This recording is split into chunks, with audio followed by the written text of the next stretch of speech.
Hey, this evening I'm going to show you guys how to change the puddle light bulb. Essentially this guy up under here, courtesy, step light, whatever you'd like to call it. This is a 2015 4Runner.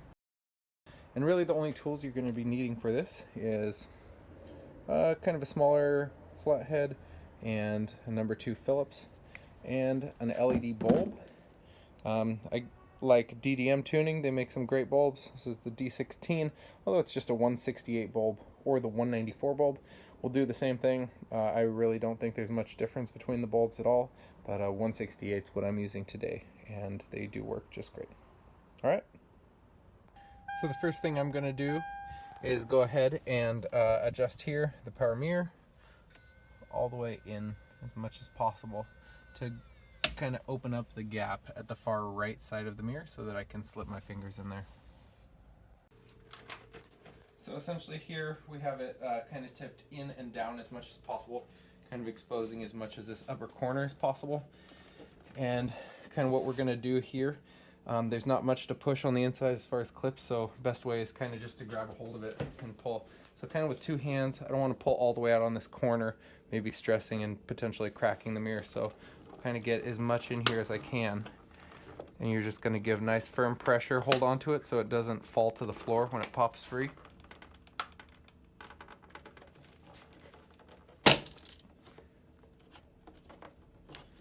And one more.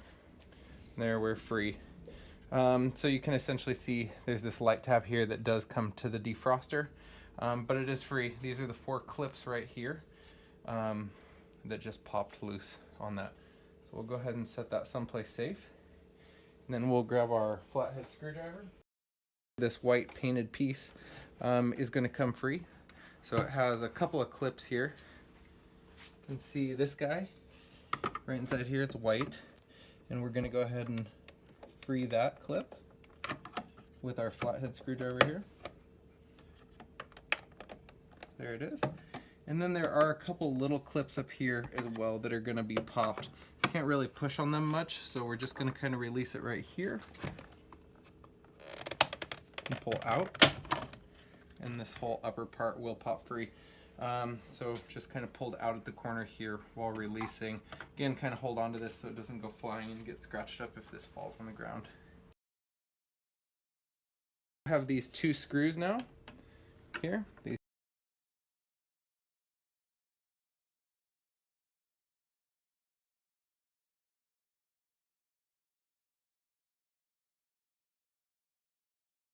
Once these are removed, essentially this entire plastic piece here is going to come free.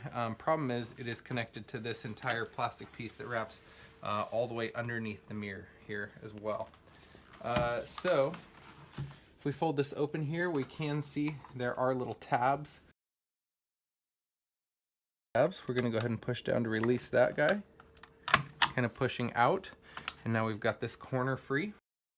And we do have another tab right here on the lower corner, and we're going to push that free, and you can see now that we do have the entire corner here, upper and lower, free.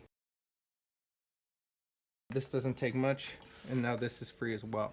So we have the entire upper half kind of free. Now it's just kind of hung up in the center, we can see here, and this lower half is free. So I found it kind of works pretty good if you start working essentially along this portion that you have opened here, start kind of working out on the whole piece into the corner here, and that whole piece will pop free. This 2 yellow wires can come free of this hook here.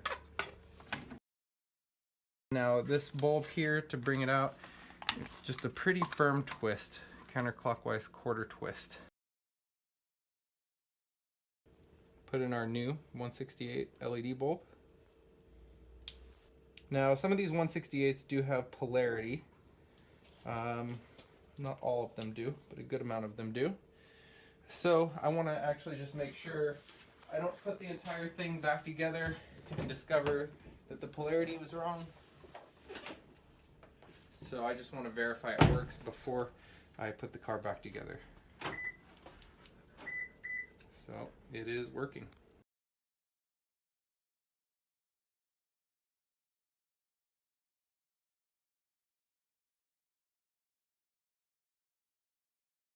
I'm going to re-clip in my 2 yellow wires into the hook.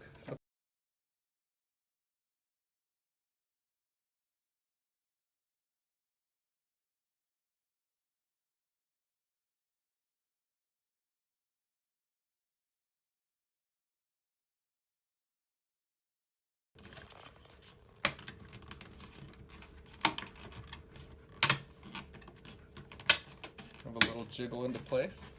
And I got my first little pop here and kind of working my way up and around. So now that I can see that this seam is back together all the way around, we'll come up to the top, make sure that it works back in its home.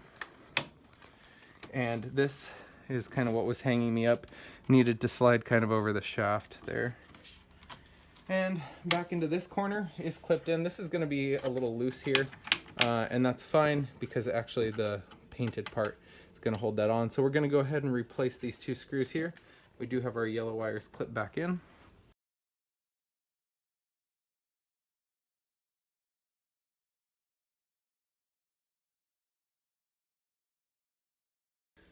Okay, I guess that's really the hard part is kind of over with. So we're going to work this back down on the corner. These kind of side clips and these 2 top clips are essentially going to be kind of automatic here. And essentially just kind of work that in, checking the seam here before we push that it is actually in the right position. And we'll go ahead and start clicking this back in. There it is, that's it. And we can check that our clip is actually secure in here. And we'll get our lead here for our defroster. And make sure the tabs are still straight on the defroster. On my other one, when it popped off, they slightly bent. We're going to plug this guy back in here.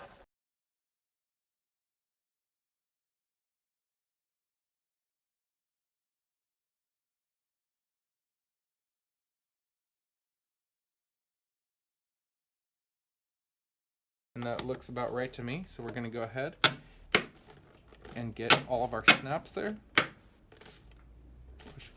Make sure it's nice and all the way snapped in. And it's working.